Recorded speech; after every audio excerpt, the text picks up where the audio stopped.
Well, hello again, advanced algebra students. Let's go ahead and let's take a look at what we have for today. Today's video, we are going to take our second day on 13.8, and we're going to look at those reciprocal trig functions, and we're going to look at their graphs. And the truth is, this is going to be mostly just calculator stuff. So it's mostly just getting familiar with your calculator and being able to work your calculator here and make sure that you can recognize these things. In the notes here, I'm going to explain where the graphs come from and how they work so that you can understand them. But really, you're not going to have to make them by hand or do anything like that. You're going to have to be able to sketch them in your calculator and recognize these graphs. So let's go ahead, let's take a look. So the first function we're going to look at for our reciprocal trig is first we're going to look at the graphs. So the graphs here for our first one is going to be the secant function. And in order to understand where the secant function comes from, it's important to start with the function that it is the reciprocal of. So we should know that the secant function is the reciprocal of cosine. That was what we had last class. So what I'm going to do is I'm going to start by graphing the cosine function. So if I take a look at this here, I know the secant is the reciprocal of cosine. So I'm going to graph the cosine function. I'm going to graph it in pencil. So in this situation here, if I was in class, I would probably be building it for you. But right now, what I'm going to do is I'm just going to show it to you and describe it. So my suggestion for you is probably to listen to the description first, and then go ahead and pause the video and take the time to actually construct it yourself. So here's what we have. So if we take a look here, first you will see I've constructed in pencil the cosine function. So at x value of 0, it's equal to 1, and then it follows this typical path, making a complete cycle every 2 pi. So its period is 2 pi, where it makes its complete cycle. Now, when we take the reciprocal of it, which is our secant of x, notice we start here, when we take the reciprocal of 1, we just have 1. So the secant function is going to be equal to 1 when the cosine is 1, or it's going to be equal to -1, because the reciprocal of -1 is -1, when the cosine is -1. So we see that these points here, both functions are going to share in common. Now, we think about it for a moment. The cosine function, as we start here at it's equal to 1, as it goes, it gets smaller, so it gets to be numbers like 1/2. Well, what's the reciprocal of 1/2? Well, it's 2. So the secant function, while the cosine function is getting smaller because these numbers are getting less than 1, the secant function is getting bigger. And as this gets close to 0, numbers close to 0 are things like 1/10. Well, what's the reciprocal of 1/10? Well, it'd be 10. Okay, closer to 0, 1/100th. What's the reciprocal of 1/100th? It's 100. How about 1/1000th? It would be 1000. So we see that as the cosine function is getting closer and closer to having a y value of 0, the secant function's y values are getting really big, like 100, 1000, 10,000. And so they just keep going up here towards infinity. So what we get is we get this vertical asymptote here, because at the reciprocal of 0, that's when we get 1/0 or undefined. It's undefined there, but we know that that constant over 0 situation produces this asymptote. So we get the function going up here, and then on the other side of the asymptote, the cosine function is still very close to 0, but it's negative. So the secant function is going down here towards -infinity, and it comes back up as this goes here, and they meet here at -1, and so you get these opposite U-shaped figures with these asymptotes every time the cosine function is equal to 0. So you're not going to have to construct this, but you should recognize, oh, the secant function is going to have asymptotes every time the cosine is equal to 0, and so we get these alternating U-shapes with the asymptotes breaking them up in between.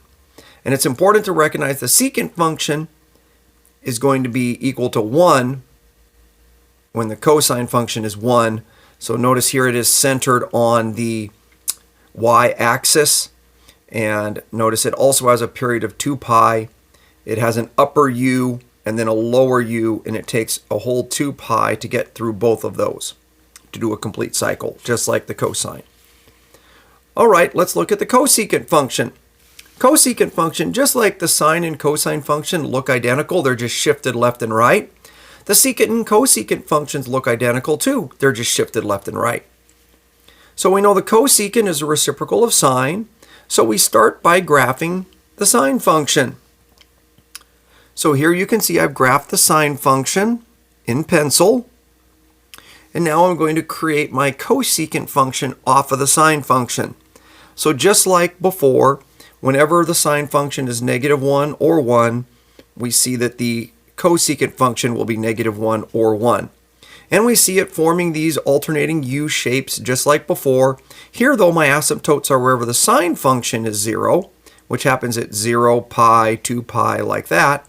We have our same period of 2 pi, and we get just the same looking graph, only notice it's been shifted. Just like the moving the cosine function to the sine function, I would have to shift this pi over 2 to the right to get it this one to match up with this one. Same thing here, if I shift this pi over 2 to the right, then I get the secant and cosecant to match up. So same difference. All right, the last is the cotangent. So if we look at the cotangent, we know it's the reciprocal of tangent. So we're going to start by graphing the tangent function once again in pencil. So like I said, go ahead, stop the video and sketch the graphs after I explain it when we look at this. So looking at the tangent function, I've sketched the tangent function in pencil. Notice this has a period of pi. Notice it's 0 at 0, and every pi over 2, I see that I've got an asymptote. And so here's my tangent function sketched in pencil. Well, the cotangent function, notice what happens. When the tangent function is 0, I get an asymptote with the cotangent function. So anytime the tangent's 0, I get an asymptote with a cotangent. As the tangent function is close to 0, this is going up towards infinity or down towards negative infinity, as the tangent function is close to 0 and it's negative. And they meet when they're both 1, or I should say when the tangent function is 1, the cotangent is also 1. So notice this becomes, as the tangent function is an increasing function, the cotangent function looks just the same, but it is decreasing between its asymptotes. So you should recognize the secant, the cosecant, and the cotangent function. All right, that's really all the learning that you have. On numbers, I should say, when you are graphing these with your graphing calculator, it's important you make sure you are in radian mode. All graphing needs to be done in radian mode, so be aware of that.